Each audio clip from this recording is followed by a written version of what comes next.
Going on, everybody? Situation here again. This time with the TWAB for 9/5/24. I'm gonna do things kind of a little bit different. I'm gonna start with the little updates that they have for us of like the little fixed issues that they implemented, and then I'll cover like the other stuff that I feel is important. I'm not gonna go over the entire thing because a lot of it's, in my opinion, is like just like a lot of just like you can read that if you want to. It just feel like a lot of people like just what's important. So they have an update with the name changes. Last week they resolved an issue with the Bungie name changes that happened on August 13th.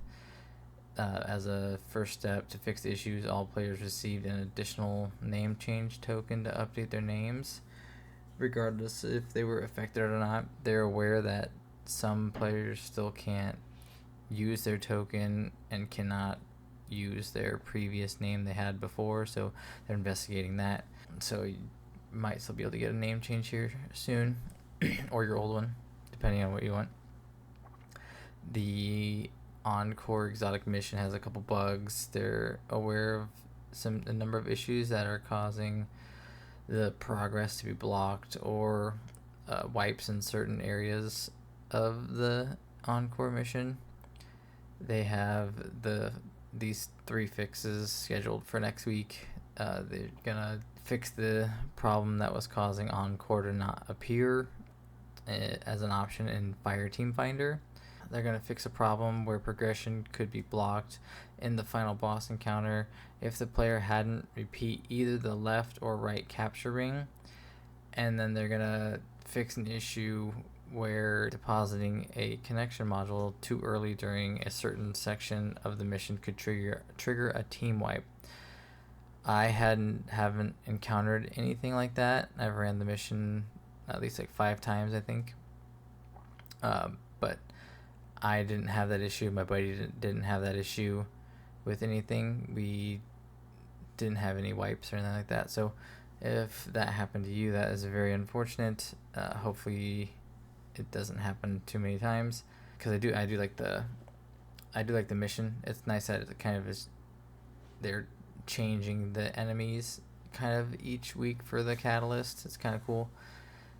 And then the Grandmaster Nightfall node on August 27th, the catch-up node was activated so you could get your Conqueror title, but there was an issue.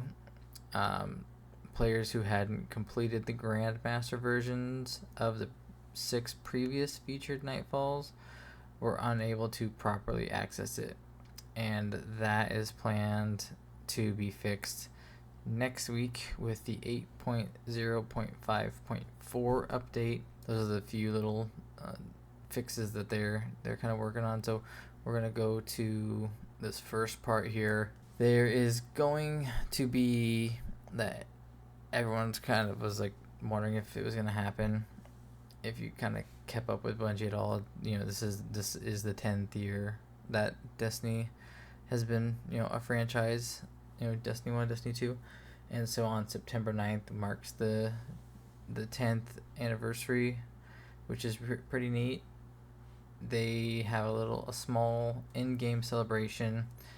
They are going to have some legendary armor, a title you can earn, Bungie rewards, and more. They'll give us more what that more is on Monday at 8 a.m. Pacific. So, and it's going to be on a blog. So, stay tuned for that, because that's kind of exciting. A little bit more free content, which is always nice, especially when it's like new armor. And if it's like new fun weapons, maybe they have like some exotic planned, who knows. They are also going to be releasing some more info on the Frontiers update that's supposed to be happening next year at 8 a.m. Pacific time, same time as the update for the 10th anniversary, so Monday it looks like. They're going to have a short dev insight blog from Tyson Green, the director, and then the narrative director, Allison Lurs. I'm probably saying that wrong, but I do apologize. They will be kind of telling us what happened, what is happening currently, and where we go. Like, well, where do we want to go, and then how do we get there? So that's really, really good news, because I literally just put out a video saying they need to have something come out soon about Frontiers, ideally, but just info about the future of Destiny, because it was looking kind of rocky. They were very quiet. They didn't say a whole lot of stuff for us, so we didn't really know what the heck was going on.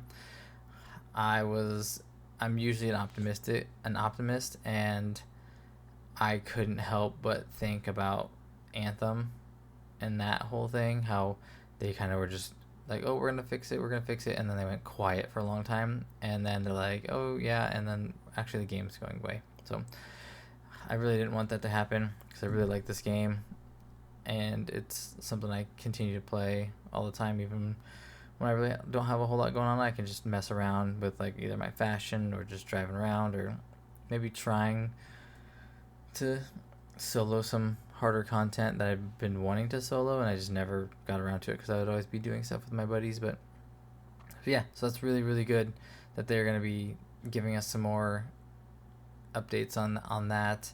They said it's going to be a little bit rougher around the edges because they're early in the development process, but at this point, even if it's rough around the edges and they kind of are kind of vague, at least it's something that we can go off of, and it's nice. So they have a few topics on the communications roadmap that they want to tackle. So they want to provide bite-sized, direct-to-the-point articles over the next few months rather than big blogs. Think of it like, like a big TWAB, where it's like there's just so much information, like when it has like, the mid-expansion update kind of thing, where they have a bunch of nerfs and buffs, and it's just, you kind of get overwhelmed. So they're going to do more smaller bite-sized things that you can digest a little bit better and don't get too confused.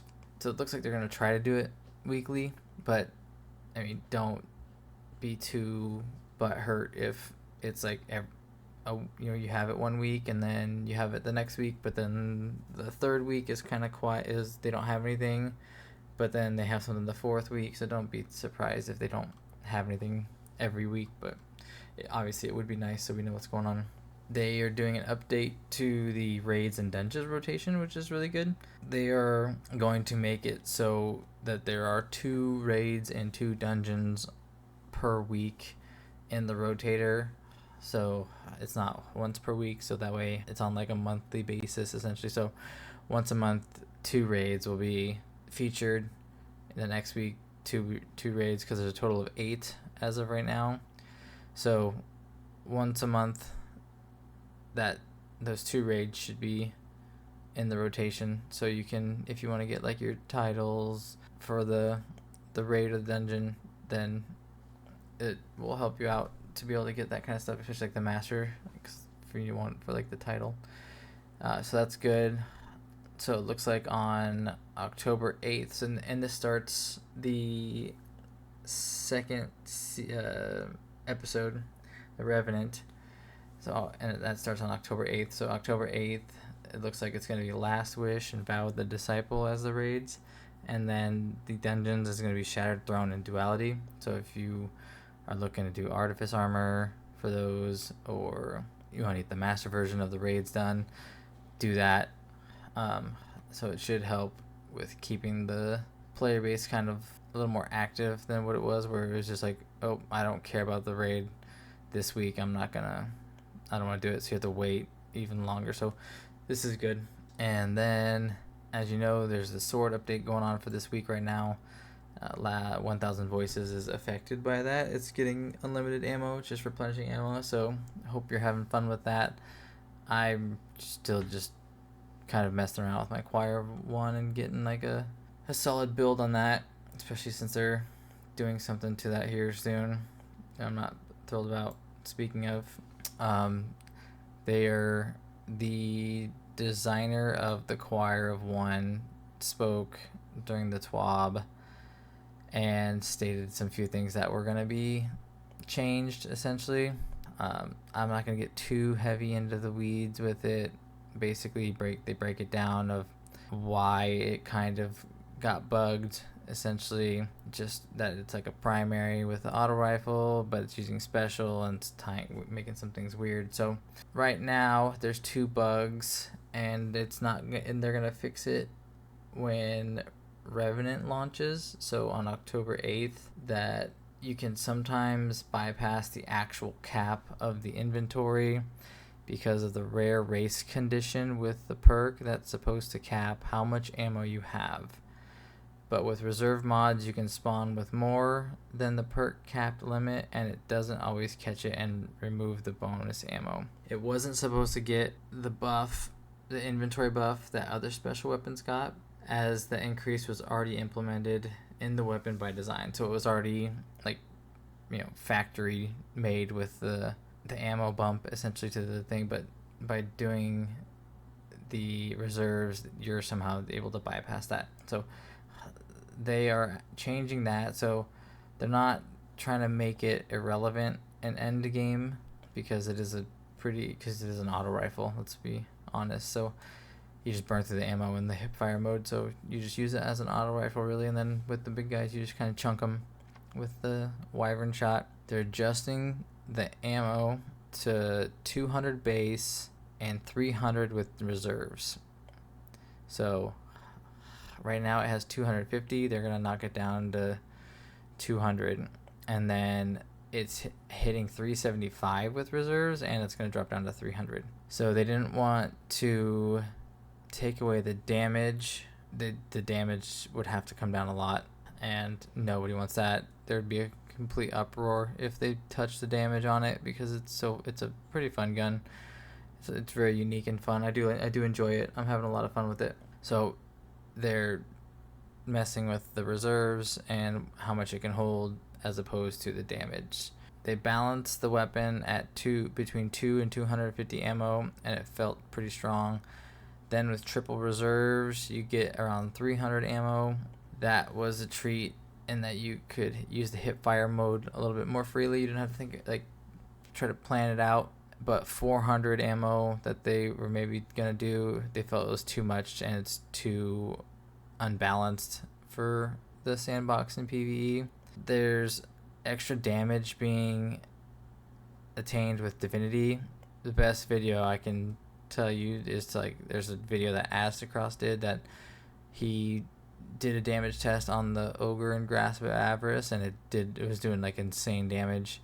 And everyone was obviously super excited because it's a auto rifle that is just blowing Still Hunt out of the water. Essentially, it was crazy. If you're point blank also, so they're looking at the point blank variant of the projectile because it doesn't register right away when you shoot it from hip fire. So if you have one round in the magazine and you hip fire it still counts as all 5 damage wise if you're close enough to the target, because it stays single but it splits after a certain distance. I think it's 6 or 7 meters or something like that. Even if you have 1 round and you hip fire and you're within that threat, let's say you're within 4 meters, it still counts that damage as the 5 bullets, even though you're only shooting 1.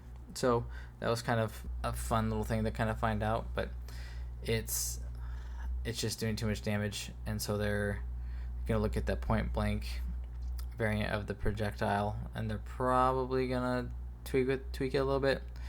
I don't know if that's gonna completely break the gun, because I feel that's gonna cause a lot more problems, but who knows.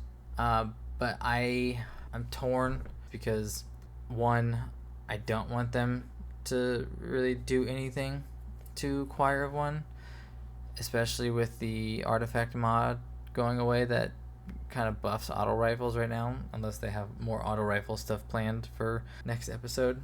But that's, so I don't want them to do that. I don't want them to touch it at all. But lesser of two evils, right? I would rather them kind of tinker with the amount of rounds and let us keep our damage. Kind of like what they did with Anarchy, where, but not as much, but where they were mess with the reserves when Anarchy was at its peak with that whole breach and clear and all that stuff, and then they're like, oh, it's too powerful, and then they nerfed the reserves in the gun itself, so that was kind of like, oh man. But I kind of wish they would just leave it alone, because it's just fun, and I feel like they need that right now. They can mess with that, I feel, after they get down the line a little bit. I just kind of wish that they wouldn't touch it. I kind of wish that they would just leave it. But that is it. I went out of order just because I wanted to get the other stuff out of the way first, and then go into the better stuff. So obviously, the highlights, 10th anniversary is next week, and we're gonna get more info on the Frontiers aspect. So that's really nice and exciting. I'm really looking forward to that. I will put out a video on that, but I won't be able to do it until later in the evening, so just because of my work hours. And then the raids and dungeons are gonna be, they're having the 2 per week instead of just 1 per week, and enjoy the swords with the free ammo while you can, because like I said, on Tuesday it goes away. And then the unfortunate thing is they're touching the ammo reserves on Choir of 1, bringing that down a little bit, but they always do that, like with an exotic, like look at Still Hunt, after they let you have fun with it, and then they brought it down a little bit. But hey, what can you do? But that is the TWAB for this week. I look forward to seeing you guys at my next video. Peace. It's called art, Margaret.